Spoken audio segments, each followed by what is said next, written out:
everyone who deserved to be got. All right? You know who you are. There are a simply staggering number of Americans we could incarcerate at any given time if we wanted to. But mostly we don't want to. There's no grassroots campaign that I'm aware of calling for lockdowns on college campuses with police dogs sweeping out all the dorms. There's no cry for more police presence in Wall Street bathrooms where the really good cocaine is, or random pat-downs on late-night Manhattan club hoppers, right? Or undercover agents flooding into the suburbs. Let's get off the drug crime in the suburbs. That's because if we prosecuted the war on drugs with perfect efficiency, our prisons would be packed to overflowing with young white people. Because those are the people who are actually committing most of the drug crimes in America. But that was never the expected or intended outcome of the war on drugs, right? White people knew perfectly well. They understood that when Reagan announced there would be this new federal war on drugs with unprecedented money, and power, and military equipment, but that war was not going to be waged in their communities, but by and large in communities other than their own. Not that there isn't collateral damage, there is, but by and large, that war is not waged in their backyard. Because when they closed their eyes and pictured a drug user, they saw a black person. So everyone knew what everyone was talking about when we talked about a war on drugs, and it was politically okay. So, we don't shoot for total efficiency. Instead, we prosecute the war on drugs in a highly selective fashion.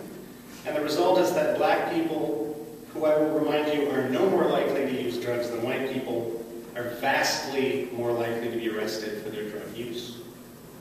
For example, 4 to 8 times more likely in the case of young people in marijuana. When they are arrested, they are more likely to go to prison. 20 to 50 times more likely in some communities, according to the Human Rights Watch report. And the sentences they receive will be significantly harsher, in part because of sentencing disparities in crack cocaine, which have finally been adjusted, thank heavens, and in some cases because of the zeal for mandatory sentences and this get tough policy, so that first-time nonviolent offenders are getting 5-year, 10-year, even in some cases life sentences for their crimes. The Reverend Fred Small, in his sermon honoring Trayvon Martin, relays this advice given by a young black congregant to other young black people. Don't do illegal things you see your white friends do. For them, it's only harmless teenage mischief, which one can reminisce on later in life. Remember that crazy thing we did? For you, it's the kind of vile thuggery which represents all the worst things about modern society. Now, Michelle Alexander, again, is not arguing that the new Jim Crow, this mass incarceration, disenfranchisement of black men, of black people, it's not the result of a conscious racist desire of most white people to put down black people. To the contrary, she argues that the mechanisms of the drug war must appear to be race neutral. Because otherwise, most white people would not tolerate it. Right? We would not tolerate overt racism. We aspire to be a non-racist society. We aspire to be a post-racial society. We are just laughably far from that reality, and the actual work of our policies reflects that. And once the cruel logic of the drug war is put in place, of singling out this one community to viciously punish behavior that is actually going on equally in the entire community, all that you need to sustain that is a certain amount of apathy, really. It just needs to seem like sort of the expected outcome, right? It's not inspiring outrage or alarm or what in the world is going on or this all-hands-on-deck mentality. Has the world gone crazy? Because again, 95% of drug users are black people. So it just seems kind of like the expected outcome, even though it's not. And worse, goes the cruel logic, it seems like it's something that that community could easily avoid if it wanted to, right? It's like something black people brought on themselves. Just don't do drugs. How hard is that?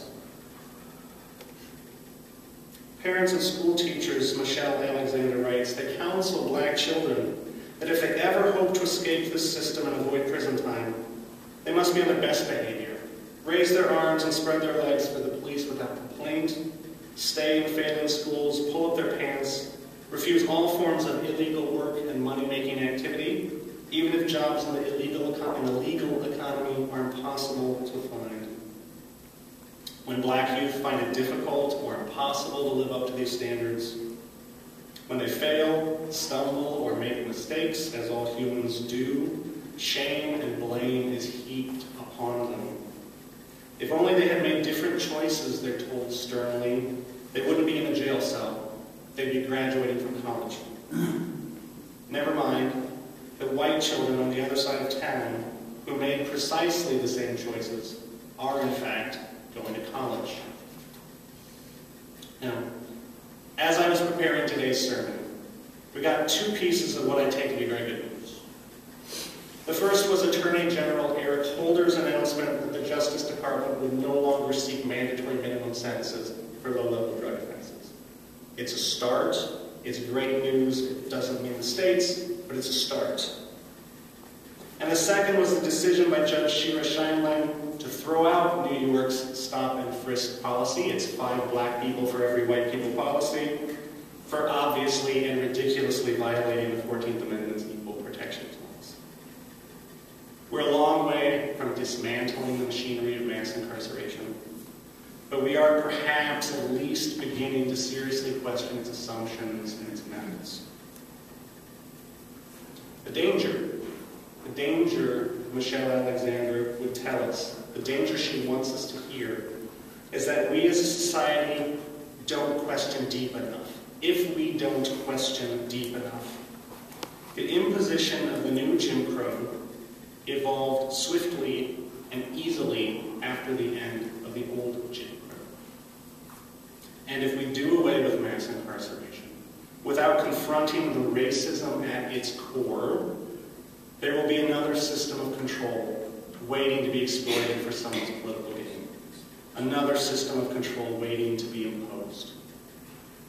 Our collective denial, she says, is not merely an inconvenient fact. It is a major stumbling block to understanding the role of race in our society, and it sharply limits the opportunities for truly transformative collective action. Truly transformative collective action. What we hope to create and promote here through the work of Unitarian Universalism. Where we are now and the fact that we got here tells us that something is still terribly broken in our society. As Unitarian Universalists, we are called to work for justice and equity for all people, and there is urgent work that needs to be done. We need to educate, advocate, and organize against racism. But Michelle Alexander says there's also need for all of us to do some urgent soul searching. Because there's no doubt that mass incarceration of white people on this scale simply would never have been permitted. The general populace would mobilize every resource, material and political, to swiftly put an end to it. Why did that not happen? Why is that still not happening? Last words from Michelle Alexander. People must come to understand the racial history and origins of mass incarceration, the many ways our conscious and unconscious biases have distorted our judgments over the years about what is fair, appropriate, and constructive when responding to drug use and drug crime. We must come to see, too, how our economic insecurities and racial resentments have been exploited for political gain. Finally, we must admit out loud that it was because of race that we didn't care much what happened to those people. The fact that our lack of care and concern may have been at times unintentional or unconscious does not mitigate our crime if we refuse, when given a chance, to make amends. Now, those are hard words, and I'm still absorbing them. And I'm not holding them out to you today as absolute truth. But I'm holding them out because this is a place where we come to sometimes hear and consider hard words. And I'm proud to be a part of a religious tradition that challenges me to listen to hard words, to listen to other people's truths and take them seriously. And I trust that here in this community, I will find fellow seekers of truth who are equally committed to finding new truths, welding them to love, and creating acts of justice in the community. So I invite you, if you haven't, to read the new Jim Crow. I invite you to join in this conversation we need to be having as a nation, need desperately to be having as a nation.